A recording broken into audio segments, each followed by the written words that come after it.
Production and distribution of City Club forums on IdeaStream are made possible by the generous support of PNC and the Raskin Family Fund, with additional funding from Cleveland State University, Robert Conrad, and the Payne Fund.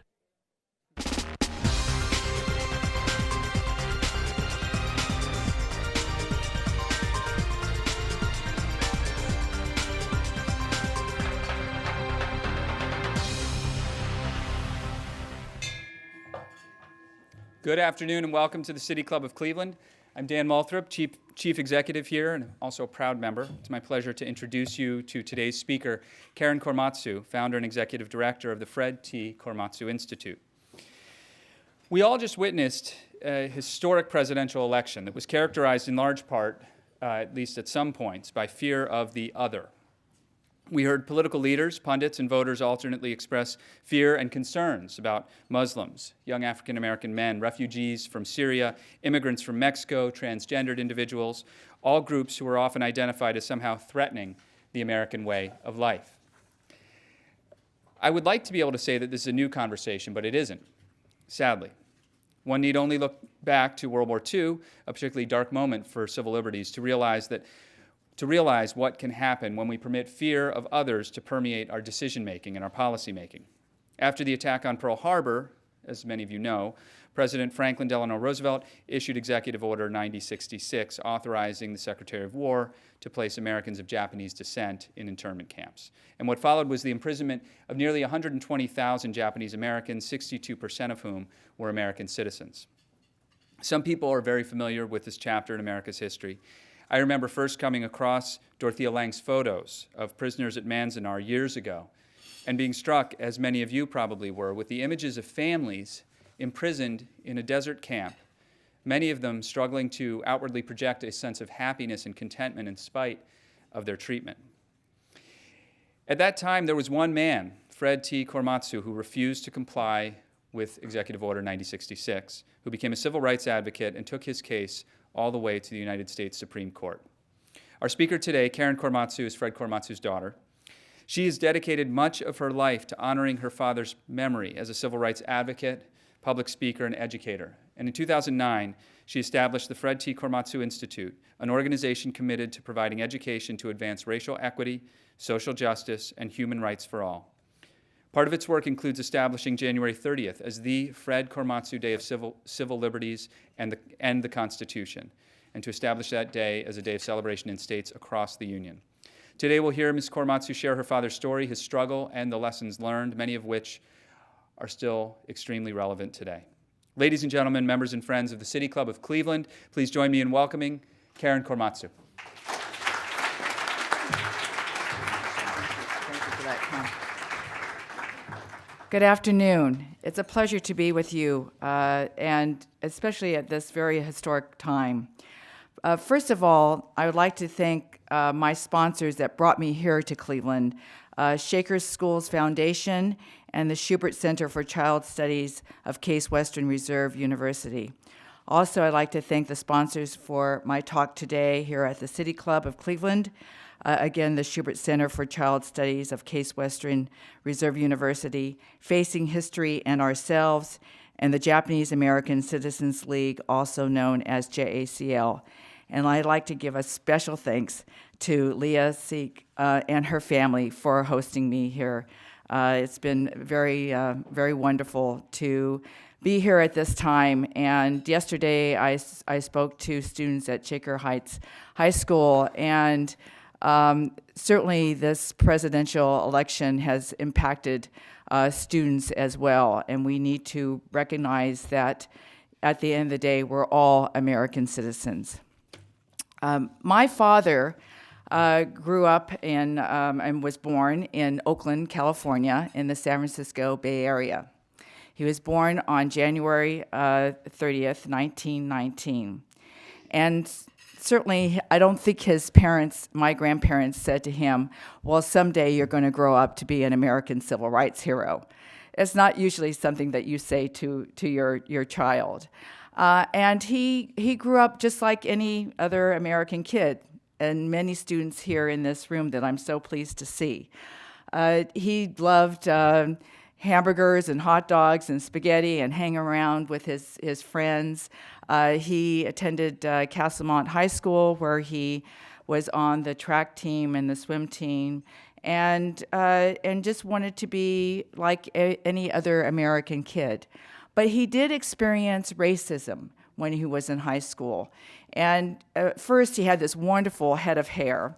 And my grandmother used to cut his hair up until about that time. And one day he said, well, you know, I'm a big kid and I want to go have my hair cut by a real barber. So he went into the small town of San Leandro, which was only about 3 blocks away, rather than going down into downtown Oakland. And he walked into this little barber shop. Back in those days, it had the candy cane pole on the outside and a single chair. And he starts walking in, and this barber says, hey, boy, what do you want?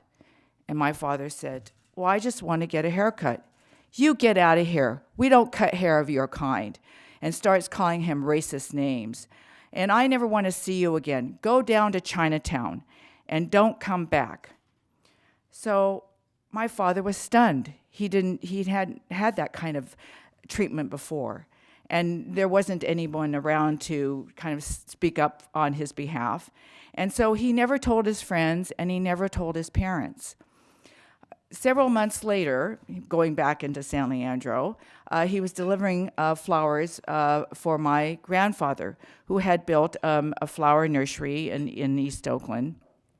And here again, he was wanting something to eat at a diner, and so he walked into this little diner. It's about 3 o'clock in the afternoon, so it's not kind of typical lunchtime.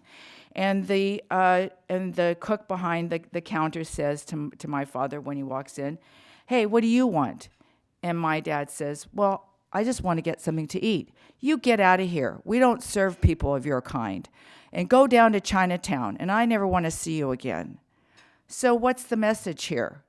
You don't look like us. You go down to someplace where everyone it looks like what you look like. And that's not the way that we treat people in this country. So his decisions were starting to develop as far as taking a stand when that time came. And even before the bombing of Pearl Harbor on January 7th, 1941, there was talk of the draft. The government knew that probably somehow we were going to be getting into the war. And so my father and his 3 Caucasian buddies, this is after he had graduated from high school, they still hung around together, were playing cards on a Friday night, and they decided that if they enlisted together, they could stay together. So back in those days, you went down to the U.S. Post Office, and they had the Army and Navy tables, and they didn't want to be part of those major services, but they went to the National Guard table. And the officer there is handing an application to my father's Caucasian 3 buddies and ignoring my dad. And my father said, well, I want an application too, to this officer. And the officer said, well, what's your name? And he said, Korematsu. And the officer said, well, that's Japanese.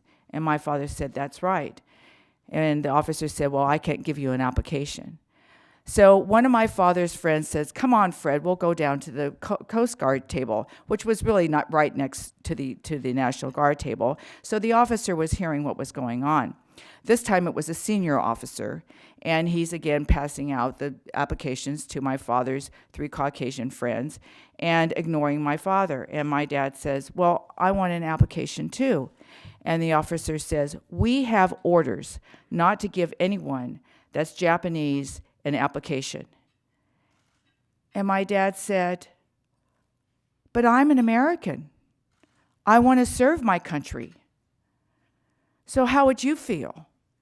He was so totally embarrassed, and he didn't understand this. He was an American citizen. And so he just never said anything to anyone else and didn't discuss it even with his parents. So after the bombing of Pearl Harbor, of course, everyone was very afraid. And people didn't know what was going to happen to them, especially my grandparents. But my father thought, well, he's an American citizen, so certainly that he would be okay. However, he learned about the Constitution in high school. He was paying attention. So I tell high school students, learn your lessons of the Constitution because you never know when you're going to need them. And so when the Executive Order 9066 was issued on February 19th, 1942, my father just couldn't believe it, that he was an American citizen. Because at that time, all due process of law was just basically thrown out the window. There were never any charges, never any hearings, and never a day in court, and no access to an attorney by anyone that was of Japanese ancestry. And because of this executive order, people felt like in order to really feel and demonstrate that they were good American citizens, that they should go along with these orders. They didn't feel like they had much choice. But my father still believed that this was wrong. Why should he go to prison when he had done nothing wrong? He had not violated really any law in particular, except this executive order. He wanted to be an American. He wanted to live his life as an American. So he decided that he would not report. And it was a very difficult time. My grandparents, who had a flower nursery in East Oakland, my grandfather had been able to buy land before the Alien Land Law took into effect on August 10th, 1913. And my grandparents had worked very hard to build this business, to raise their sons, and really give back to their community. So what were they going to do? You basically had 48 hours to decide what you can take with you. So imagine, many of you have homes, you have rooms in your parents' houses, and so you have to decide what you can take with you and what you have to leave behind. You can only take with you what you can carry in two hands. You have to take bedding. You either have to try to sell your possessions, 10 cents on the dollar if you even got that. You would give your possessions to neighbors, hoping that they would keep them. But some people didn't even think the Japanese Americans were even coming back. So the neighbors would either sell the possessions or get rid of them, or they moved. And it was really a dilemma. What do you do with a business? Well, fortunately, my grandfather was able to go to the bank, and a Portuguese immigrant said that he would look after the property, not knowing how long that my grandparents were going to, be away in these concentration camps. And he would make sure that the taxes were paid, which was very unusual because a lot of people that did have property ended up losing it. If you didn't pay your taxes, the government would take away the property. Well, what kind of justice is that when the government has put you in prison? How are you able to even pay any kind of property taxes? So fortunately, my grandfather was able to get his property back, even though it was in rack and ruin when they did return back to the Bay Area. But that was not the case for most people. Most people lost everything, and most of all, they lost their dignity. Their dignity was totally stripped away. They were first had to report to these detention assembly centers up and down the West Coast. They found racetracks, and they had to live in horse stalls. The government just whitewashed these horse stalls. You had a dirt floor, a cot, a light bulb, and gaps in the window, and most of it smelled like manure. And that's how you had to live for 3 months. The food was bad, there was dysentery, and we treat animals better than we treated the Japanese Americans. And it was really very undignified. I met a lady several years ago who told me that she remembers her mother's friends sending in cases of Clorox bleach because it was that bad. There were just horrible conditions. And so, my father did not report to the detention assembly center. My grandparents did, and his 3 brothers. But he changed his draft card. He was so upset that when he received his new draft card, it said enemy alien. He's an American citizen. How could he be an enemy alien? He was just so insulted. And so he changed his draft card to to what he said was like a Hawaiian Spanish name, made-up name, that we couldn't even figure out where it came from, Clyde Serra, and tried to get on with his life. But someone spotted him in San Leandro, and he was arrested and taken from kind of one jail to the other and ended up in the San Francisco Federal Jail. And all of a sudden, one day, he had a visitor. And it was Mr. Bessick, who was the executive director of the Northern California affiliate of the American Civil Liberties Union. And he was looking for a test case because he felt, as many people did, that this incarceration was unconstitutional. And he said to my father, would he be willing? And certainly, my father jumped at the chance. And Mr. Bessick said, we will take this all the way to the Supreme Court if we need to. And that's exactly what they did. It took several years to do that. But then in the meantime, he had his bail hearing. He was found guilty. His sentence was probation for 7 years. Even at the courthouse, he could have gone as a free man if someone paid the bail, which Mr. Bessick did, but the MPs were waiting for him, of course, and then they took him to Tanforan Detention Assembly Center in San Bruno, California. And his brother and the community men there decided that they were going to have a meeting to see whether or not my father should continue with fighting his criminal case. So they had the meeting. They didn't invite my father, and my dad asked, well, what was the results? And they said, well, Fred, we don't think you should carry on with your case because some harm might come to us, and you'll jeopardize our chances. So my father was vilified from day one, and we were ostracized from our own Japanese American community until my father's case was reopened in 1983. And but my father never gave up hope that the Supreme Court would see that this was unconstitutional. However, in December 18th, 1944, as I said, it took a couple years for it to get to the Supreme Court. The Supreme Court ruled against him. The decision was a 6-3 decision, so it wasn't unanimous. And so the court had sided with the government, and they held that the need to protect against espionage outweighed Korematsu's rights. Justice Black argued that compulsory exclusion, though constitutionally suspect, is justified during circumstances of, quote, emergency and peril. So my father was totally disheartened. But the 3 dissenting opinions are probably the most recognized and studied and relevant today. Justice Frank Murphy said the exclusion of Japanese falls into the ugly abyss of racism and resembles the abhorrent and despicable terrorment of minority groups of the dictatorial tyrannies which this nation is now pledged to destroy.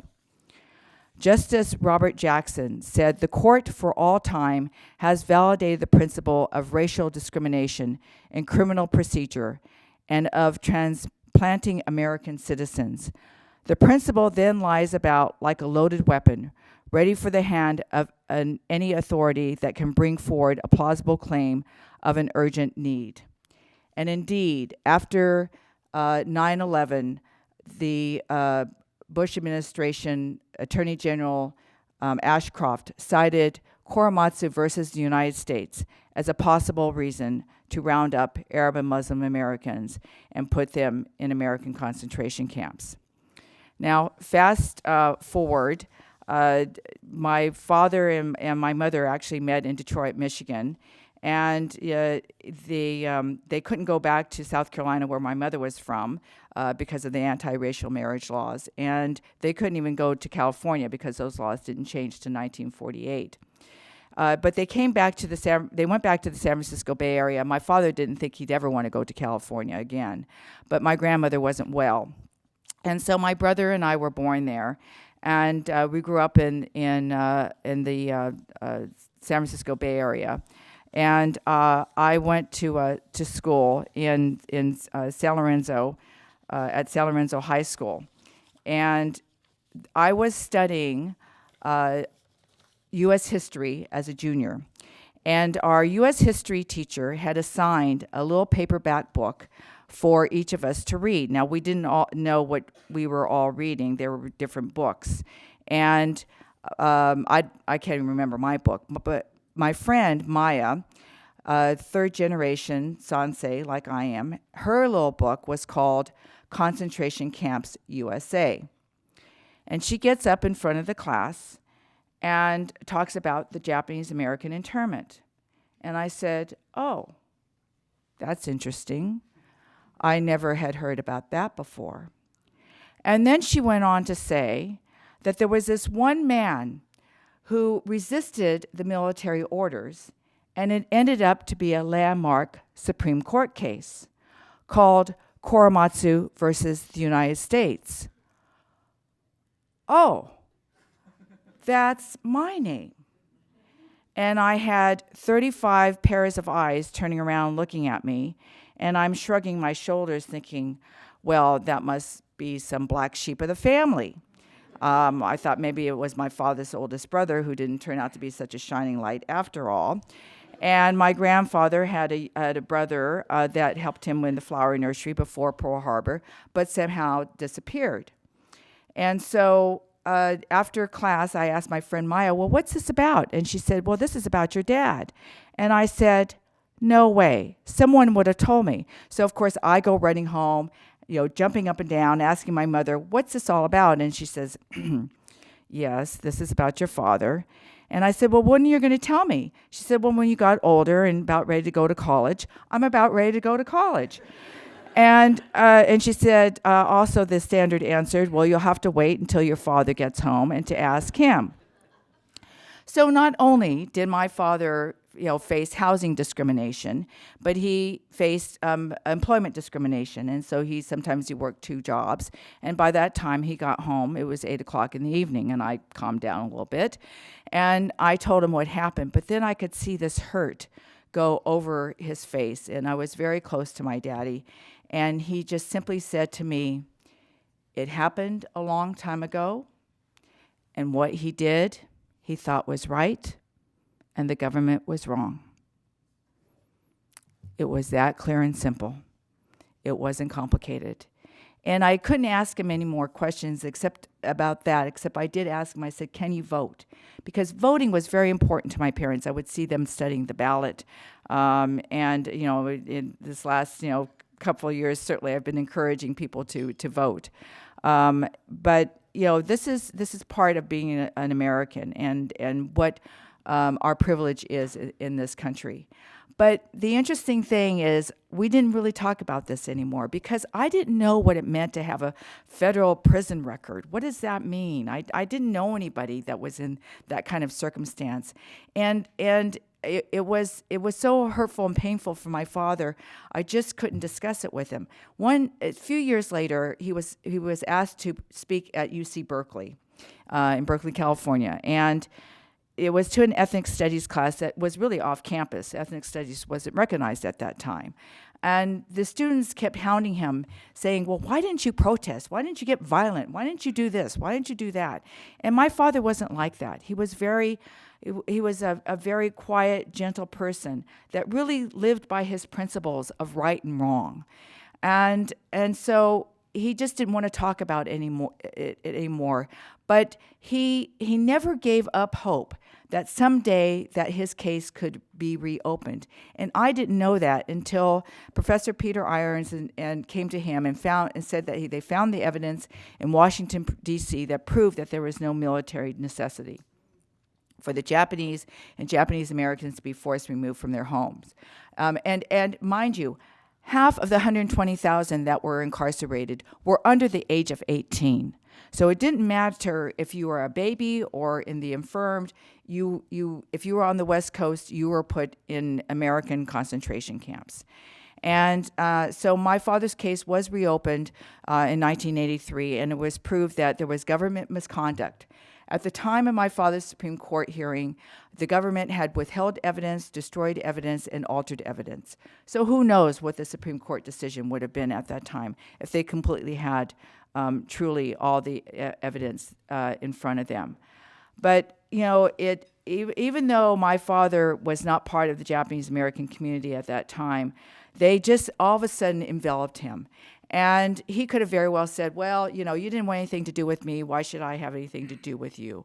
But he felt that education was so important and that people need to know the lessons of history so that we don't keep making the same mistakes. And so he crisscrossed this country and spoke to organizations like this to help people have a better understanding of how we need to be persistent in making sure that our civil rights are protected in this country. And that's why he received the Presidential Medal of Freedom in 1998, because he really really believed that we should always adhere and protect our Constitution and civil liberties. And that's why he was honored in that regard. He kept speaking until 5 months before he passed away at the age of 86. And then he gave me that charge. And I thought, oh, no, I can't do this. I'm not the attorney. But, you know, through the encouragement of students that I spoke to, they said that it was important for me to carry on with this education. And that's why I'm so pleased to see students here today, because you know, this is the country that you need to work for and to protect and uphold our civil rights. If you know, my father were here, he would say to you to stand up for what is right and to protest, but not with violence. Otherwise, they won't listen to you. But don't be afraid to speak up. Thank you.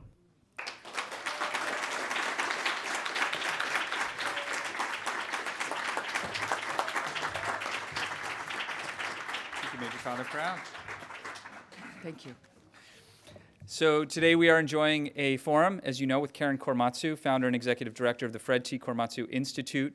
Before we begin the audience Q&A, just a true fact, she mentioned San Lorenzo High School. That is the school where I taught for high school for 4 years. So it's nice to see an SLZ alum. Yeah. It's great. For sure. So we are about to begin the Q&A. And we welcome questions from everyone, City Club members, guests, students, those of you joining us via our webcast. If you'd like to tweet, if you're joining us via the webcast, you want to tweet a question, tweet it at the City Club, and we will work it into the program. Our staff is going to work their way around. If you have a question, please just raise your hand. We do remind you that your questions should be brief and to the point. Holding our microphone today is our content coordinator, Teddy Eisenberg. Our first question, please. Thank you. I'm so glad that you're here. Sadly, you were not here a week before, would have been more important. My question is on Wednesday morning, my 12-year-old son woke up and asked, and he turned around and said, "We are screwed, Dad, aren't we?" And that is what the scary part is. And the sad part of life is that Abraham Lincoln did similar things, and then Roosevelt, and they did that, the Posner's raids against the Italians and so on and so forth. I don't see an end. Now we are doing it in Guantanamo Bay, the same thing, and the movement against the Muslims. And I'm of Muslim descent, or I'm a Muslim of American, I'm an American with a Muslim faith. It is very scary. What do you tell children, and how do you console and get them to understand that these are the values, that are American values, that we need to push and get them to be comfortable? Well, thank you very much for your question. It certainly is obviously very relevant, as you said. What I say to students and to everyone is that we have to take this opportunity to show respect. It's okay to, you know, we can agree to disagree, but we also need to remind people that at the end of the day, that we're all American citizens, that we do have a Constitution that we need to uphold and preserve. Yes, people have different opinions, but we need to work together. We need to work across the aisle. We need to work in a bipartisan way. And, you know, and to call out injustices. So one of the programs that we have at the Korematsu Institute centers around bullying. And a lot of the kids that have been bullied, because especially, they've been, the brunt of especially when Muslim and Arab Americans are targeted. It's very disheartening when I've heard that the students are afraid to go to school because they've been told that ISIS is going to come and get them. And if someone hears that, then you have to say, no, that's not right. This is not going to help us as a country. This is not what America is about. We are a land mostly of immigrants, and that's what makes this country great. And we need to work together. We need to work across communities to partner together so that organizations are not just insulated. And it's certainly that's why the parallels between the Japanese American incarceration and the Muslim, Arab, and South Asian community is so strong, because the Japanese American community remembers that painful time, and at that time there weren't the organizations around to say, no, you can't do this. Now there are. Now we can speak up. That's what happened after 9/11. My father and the Japanese American Citizens League were the first to speak up and say, no, government, you cannot incarcerate. This is why, it's nice. I'll show you the poster of Fred Korematsu Day that we're promoting. We have his day in California, Hawaii, the Commonwealth of Virginia, and Florida in perpetuity. I mean, it's not a holiday yet, but we're working on it. But the point being is, my father represents our civil liberties and the Constitution, and the reminder that we are American citizens, that we need to respect each other, and children should know that they need to participate. We need to be civically engaged, all of us, to make a difference. That's how we're going to make change in this country. In terms of change, do you think if we were to pass comprehensive immigration reform, it would be an important step forward? Well, certainly. We have many issues now, especially with this new president. So the immigration reform is one that we need to address, and sooner rather than later, obviously, for many reasons. Just the fact that this is a big issue in this country, we can't be taking sides. It's not a matter of taking sides of right and wrong. It's working together to work out these maybe differences. Now, obviously, I don't know all the underlining issues that people have concerning immigration reform, but the bottom line is this. My grandparents were immigrants. That's, they came from Japan. That's how they got here. They, as we do in this country, we go to other countries and recruit, kind of cheap labor. And we did that for the Chinese. We did that for the Japanese. Now we have, the Mexican people that have come up to this country who want to work in our fields. That's great. They want to make a better life for their family. That's what being a human being is. You want to have a better life for your family.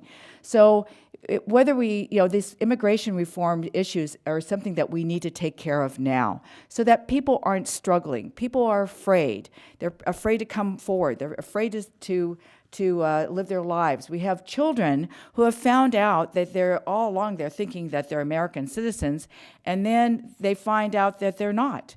And then we want to send them back to a country they don't even know. Now, that's not right. That's not what we do as American citizens. We're supposed to be helping each other, whether you're an immigrant or not. If you're an immigrant in this country, then we should be helping you. I just attended this morning a speech by a professor to discuss what to expect in the next 4 years in the area of some of the things that Donald Trump said. And he reminded us that in the areas of national security, the president is almost supreme. He isn't governed entirely by the legislature, and they haven't taken a very often a position. He also reminded us that the Korematsu decision by the Supreme Court is still good law involving on that situation. whether in fact it would be enforced again. I'd appreciate your comments with respect to those two movements, the president having supreme power in the area of national defense and the Korematsu decision, which is still out there. Thank you very much for your question, because I kind of ran out of time in kind of getting to all these issues. You know, my father's story resonates on so many different levels and so many different age groups. But yes, even though my father's federal conviction was overturned or vacated in 1983, the Supreme Court decision still stands, and as you said, considered good law, even though it's been discredited. The Supreme Court can only reverse itself, so it would take some either a motion on their part or some other precedent in another case to address it. And also, I would like to point out that in 2017, next year, is the 75th anniversary, if you will, of Executive Order 9066. And the point being, because we are going to be focusing on that across this country. I mean, we're going to have a special exhibit at the American History Museum of the Smithsonian, opening in February 17th, 2017, to educate people about this time, because it's also not only to honor and give respect to all those people of Japanese ancestry that was incarcerated, but a point of education, because even though we're supposed to learn from our history, we have not learned the lessons. That lessons still need to be learned. They seem to appear in different forms, right, depending upon the events of this country. And the executive order can still be used by he can cite Korematsu versus United States as a reason to round up any group of people and put them again in American incarceration camps. That's the warning. That's the caution. But we all have to stand up together if that should ever arise for some ungodly reason and say, no, we made that mistake as a country before. We cannot make the same mistake again. And we have these issues that in times of national stress and national security, what is the responsibility of the president? And I hope that the advisors of the president will point out to him that we cannot keep making these same mistakes, because in the end, the president actually was President Reagan who signed Civil Liberties Act of 1988, which was the official apology to all people that were incarcerated of Japanese ancestry for this mistake. So at least the mistake has been recognized. That's one great thing about this country. We can recognize our mistakes.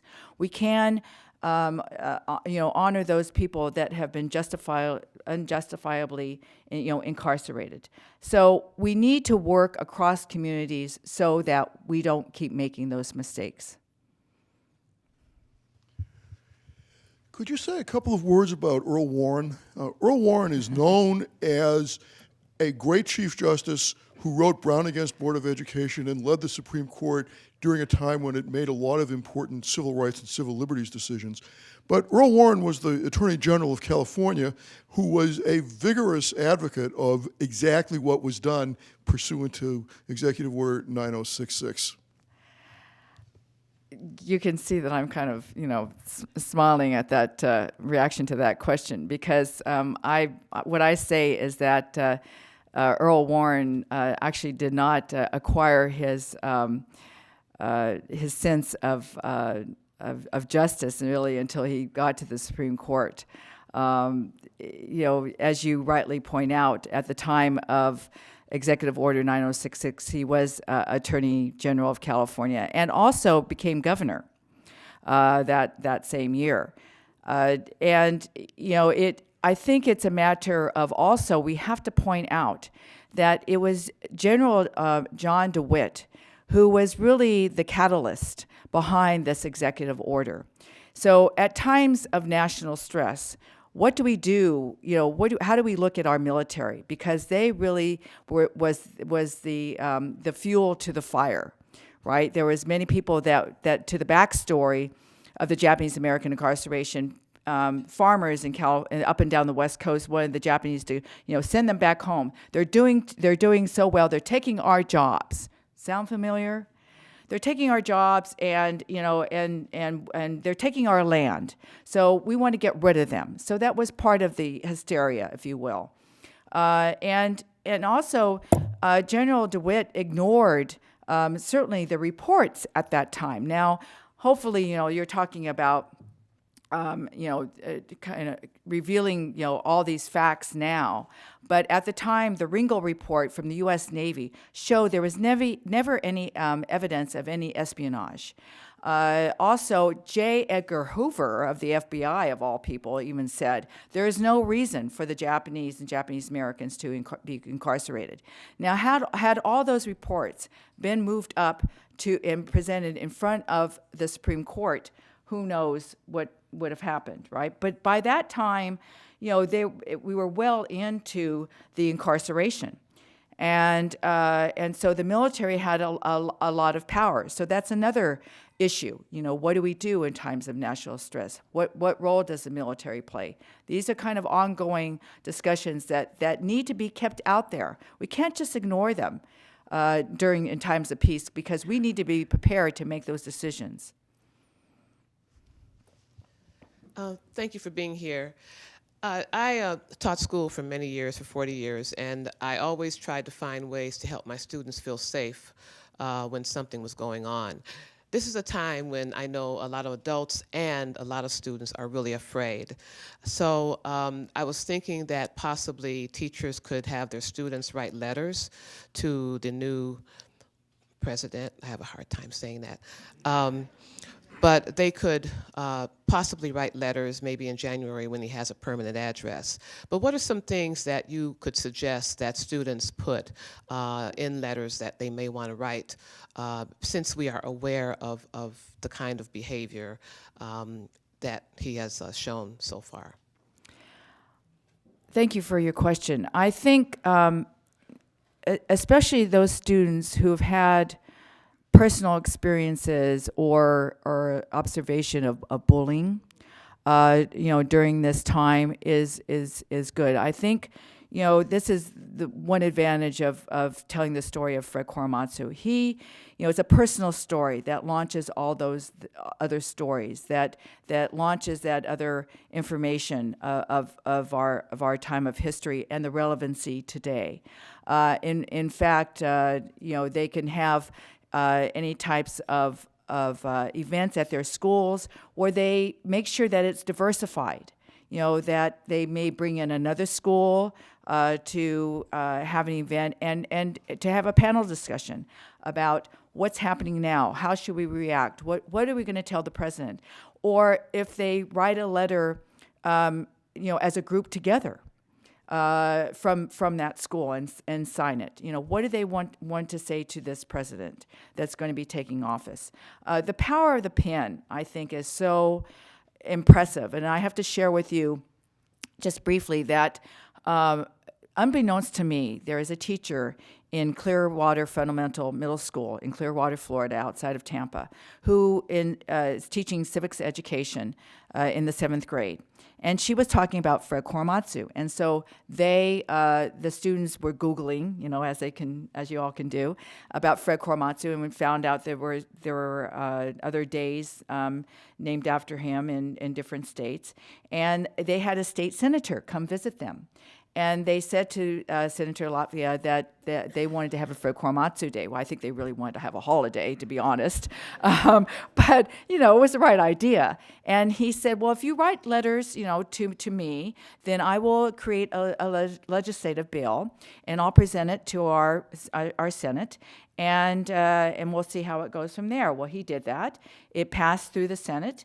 Then he was able to recruit one of his colleagues in the House, and then they passed that bill. And that's how we established Fred Korematsu Day of Civil Liberties in the Constitution for the state of Florida in perpetuity.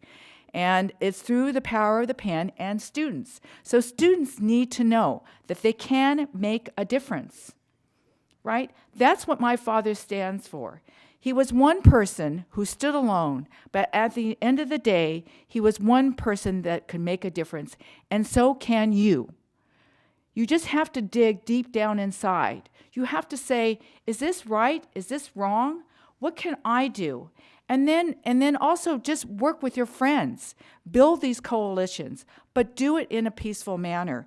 And have events where these discussions, the difficult questions, you're talking about, especially for the African American community, the mass incarceration that we're dealing with now. In fact, for Fred Korematsu Day that we're going to be holding in San Francisco Bay Area at the near January 30th is my father's actual birthday and day of recognition, but on the 29th. This year, our topic is, mass incarceration across communities, from the Japanese American, from the Executive Order 9066 to Black Lives Matter, because we know that we need to help each other, that we need to. It's not just that group or this group, that we need to work across communities and to try to solve these issues. Racial profiling has to stop in this country. We have to work to stop racial profiling.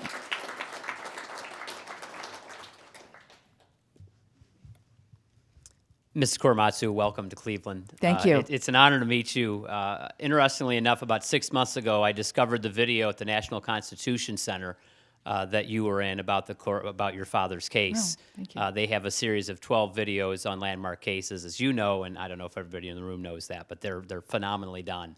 So when I saw that you were on the speakers list for the City Club, I didn't want to miss it, and I wanted to have I've got 20 students here for your talk today as well. So this is this is a phenomenal thing for me and for the students also. What I recently found out is my student Jenna Halupnik, her grandfather grew up in the Bay Area as well and was actually a Japanese intern after 9066. So I want to recognize Jenna and her grandfather. In fact, as you were talking and after she showed me the picture, I'm sitting here trying to compose myself because these types of things just bring tears to my eyes as a government teacher and a lover of the Constitution and what it means to be an American. My question is, has there ever been any type of restitution or payment for the time and valuables and so forth that the Japanese sacrificed while they were interned? So any type of reparations provided by the U.S. government, and if that hasn't occurred, is that something that there's a group out there that continues to lobby for? Thank you for your question, and most of all, thank you for teaching, because our teachers are so important, and that's what the Korematsu Institute does. We support teachers to teach students because that's the way we're going to make a difference. After my father's conviction was vacated in 1983, he helped with the redress and reparations movement. So actually there was kind of a movement swelling around that time. President Carter had sanctioned hearings about the treatment of Japanese Americans that were incarcerated during World War II. And actually, I have to point out that it was the civil rights movement, especially by African Americans, that really encouraged the Japanese Americans to say, "Hey, we need to stand up here. We need to fight for an apology." And of course, in this country, as you will, if you don't throw money at it, you don't get anybody's attention, it seems like. But part of the money that we wanted was for actually the Civil Liberties Education Fund to continue education programs. That's so important today. Unfortunately, the funds have kind of dried up, except California now, thanks to Assemblymember Phil Ting, has put money into California to address some of these programs and projects that still need to be realized. But through the redress and reparations movement, that's what resulted in the Civil Liberties Act of 1988 that was signed by President Reagan. And it was, the apology was what was more important, right? The apology is what they really wanted. But they did give $20,000 as reparations to each survivor. But you had to be living. You had, my grandparents never received anything, nor the family. So it was kind of a token money that people actually gave back to their own community to help with other education programs. And it's also helped to, really other countries have looked at our redress and reparations movement as examples of issues that they want to address. But I have to say that the reason that the Civil Liberties Act of 1988 was even achieved was because of the Japanese American people that were in Congress at the time, like Assemblymember Bob Matsui from California, Sparks Matsunaga from Hawaii, Senator Dan Inouye from Hawaii, who just recently died, and many Secretary Norm Mineta was then in Congress. These are the types of people that gave their personal testimonials on the congressional floor and that made the difference. So what I'm saying also is that we need to diversify our Congress. I mean, we've got another few years before we have other elections, but we need more diversity in Congress. We need to be more civically engaged. If you don't want to run for office, encourage others to run for office. But we need to have a diversified Congress if we're going to make change in this country. Hi, thank you so much for your presentation and for sharing your story. I actually wrote my question down so I could stay on track. One of the things that you said kind of consistently and echoed in your comments is that America doesn't do these types of things to their citizens and to their people. But America has a very, very long history, even before it was America, of doing kind of dastardly, unjust, and inhumane things to non-white people. Starting from settler colonialism to slavery, all the way through to the conditions and the travesties that you're talking about right now. So how do we expose starkly and continuously the history of and the present day reality of racism and white supremacy in this nation? That is not dead, it's still alive, that it's racism, ethnocentrism, xenophobia, white supremacy, and organize around that. How do we do that? The history, the reality, the organizing, and calling out the terms. Thank you for your question. It sounds simple, but education is our key. We don't do enough in education. We keep cutting budgets, for one thing, and programs. And so, public education is also important, not just K through 12 or higher education. But we need to, we've been kind of in this country always having the process of teaching to test, right? So therefore, a lot of the curriculum that needs to be developed gets ignored. And so as educators, as teachers, I know it's always a big fight that we need to kind of keep pushing for better education, and also to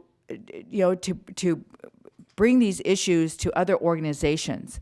So what I said before about cross communities, working with other organizations and trying to, even ones that you don't agree with, somehow try to partner with those organizations so that you can educate them. Right? It doesn't, we can't stay insulated anymore. We're not achieving anything by doing that. We can't just say Japanese Americans or Muslims or African Americans or Latinos. We need to work together. And if we build that kind of coalition, then hopefully we'll make some achievement. It's not going to happen overnight. That's just the reality. We take 3 steps forward sometimes, and sometimes now it seems like 10 steps back. But okay, we can't be discouraged. We can't give up hope. My father never gave up hope for almost 40 years that his Supreme Court case could be reopened. Okay, it's going to take maybe another, 10 years, 15 years, but we have to keep chiseling away, and we need to get this kind of information out there and to share it. Not just I mean, this is a great way of doing it because this is national outreach. That's the way we make change, and to share these stories and to have people support them. But education is going to be the key, because prejudice is ignorance, and the only way that you can fight it is through education.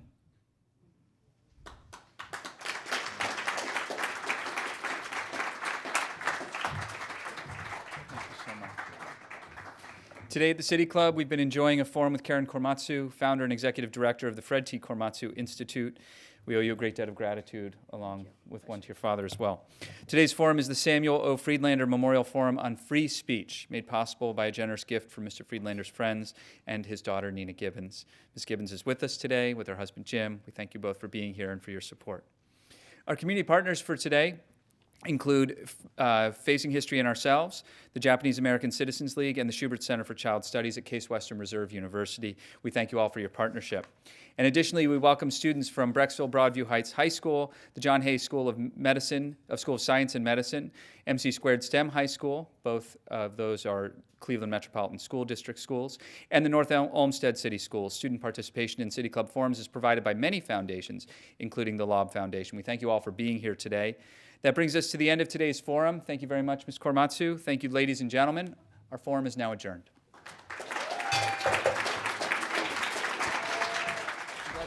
For information on upcoming speakers or for podcasts of the City Club, go to cityclub.org.